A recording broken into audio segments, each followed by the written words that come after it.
Hey guys, did you know that SiN episodes, when you press mouse 1 you shoot once, and when you mouse... Fuck, I don't have any ammo. When you mouse 2 you shoot alternative ammunition, and when you... No, I think this is too lame.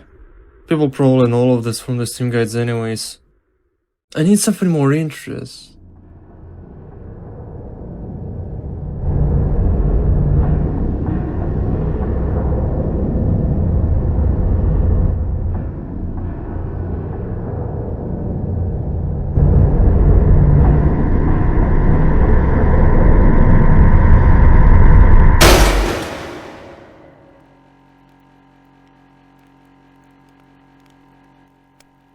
Sing.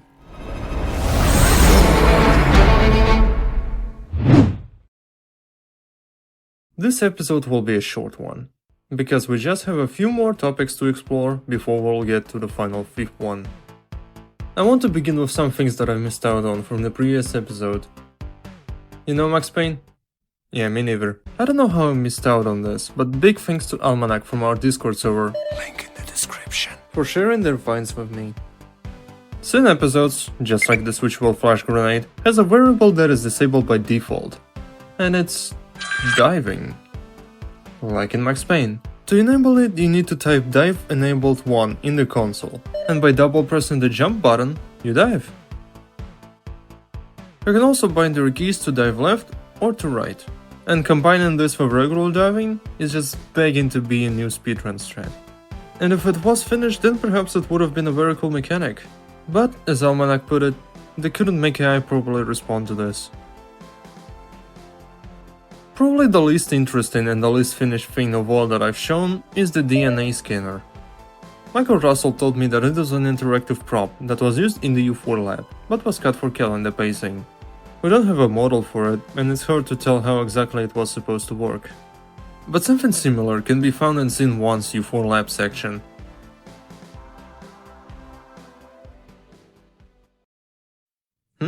What's that? Alright, the title of the video. Alright, so if you ever wondered how far does the uranium shot go, it can penetrate up to 8 walls. It doesn't matter how far they go, 8 is the limit. And as for how far it can shoot, I'm pretty sure there is no limit to it. I've tested this by making the maximum length map in the source engine, and sure enough, it got to the end. So can your regular shot with a magnum actually. And even the NPC pistol. Wait, what? The thing with SiN episodes is that it features NPC exclusive weapons, like Annabelle from Half-Life 2 for example. NPC pistol is being one of them.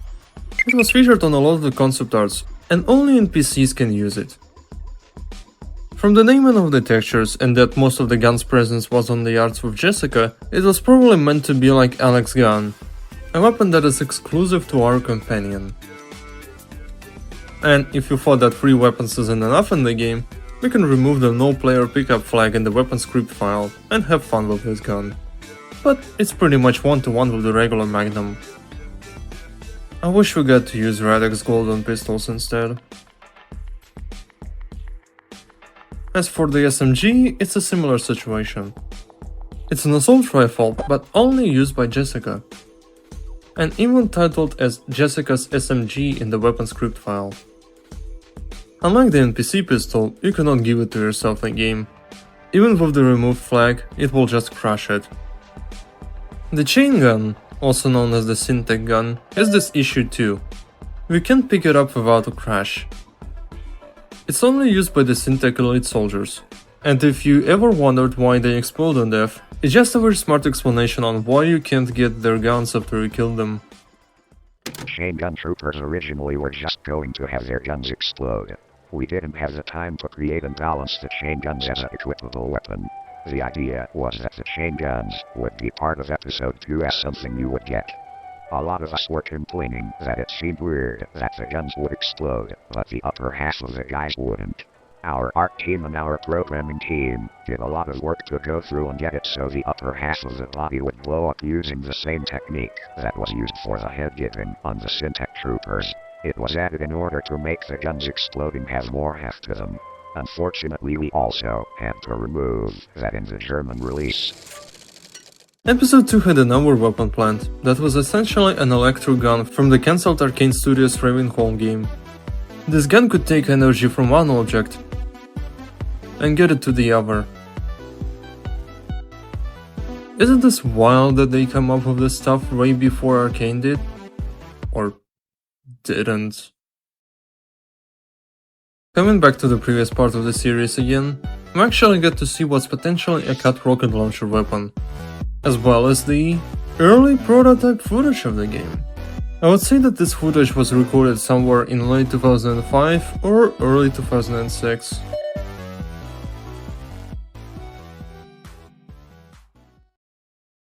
Since I've mentioned SiN elites, let's get to the concept arts. Because where is SiN, there is hardcore. The difference between soldiers in SiN 1 and this concept is not even night and day. It's like comparing a street lamp to the sun. They look extremely futuristic and reminds me of this old fake Stalker 2 inventory image. Just look how much gear they've got on them. I showed in the previous video how the design of grunts changed with development, but their counterpart stayed the same. From the little amount of the concept art of these Doomslayer looking dudes that we have, they always look like that.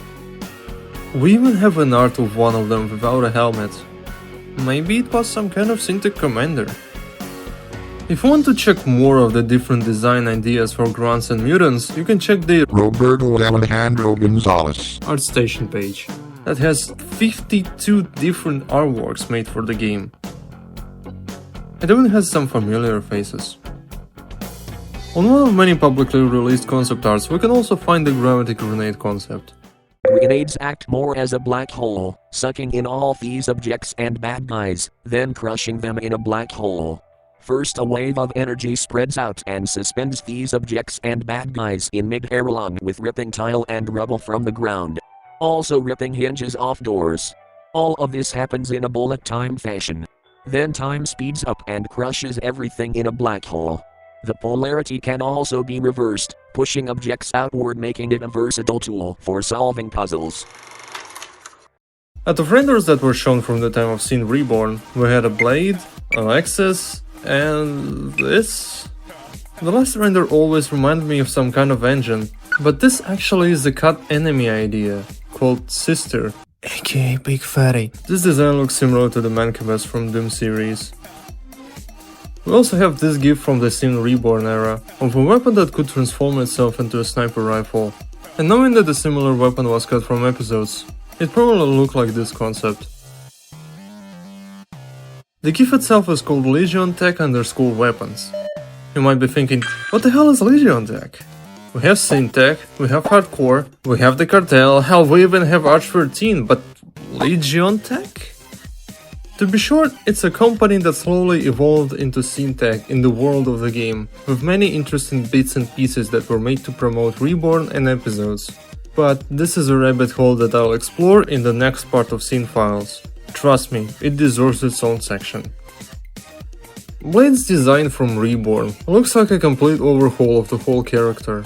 He still has his hardcore shirt, but his face is from a different person. Same with Alexis, who looks like she escaped from F.A.K.K 2. Also, she had no pants.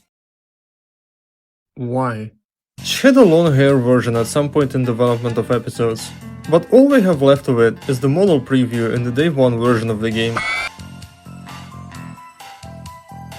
For the last interesting part, let's look at the evolution of the main theme of the game. What's the world come to?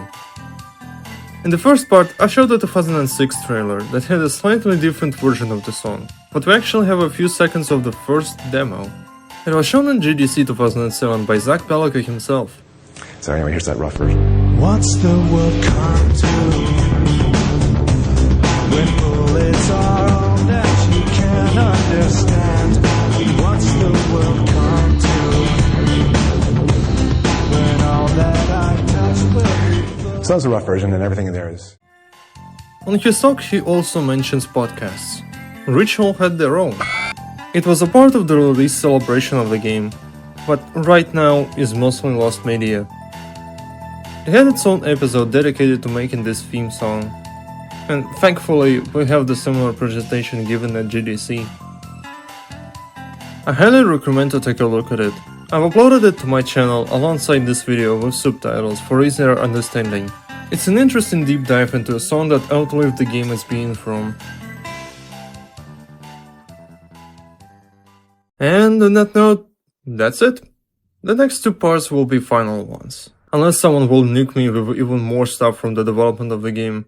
But from what I know, I've shown pretty much everything interesting about it. I still haven't touched the lore of the game, and what was in the unreleased 8 episodes.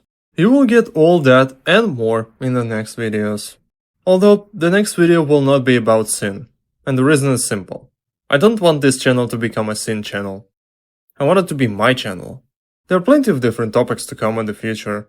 I hope you will stick along with it. So yeah, that's about it. Thanks for watching, and I'll see you on the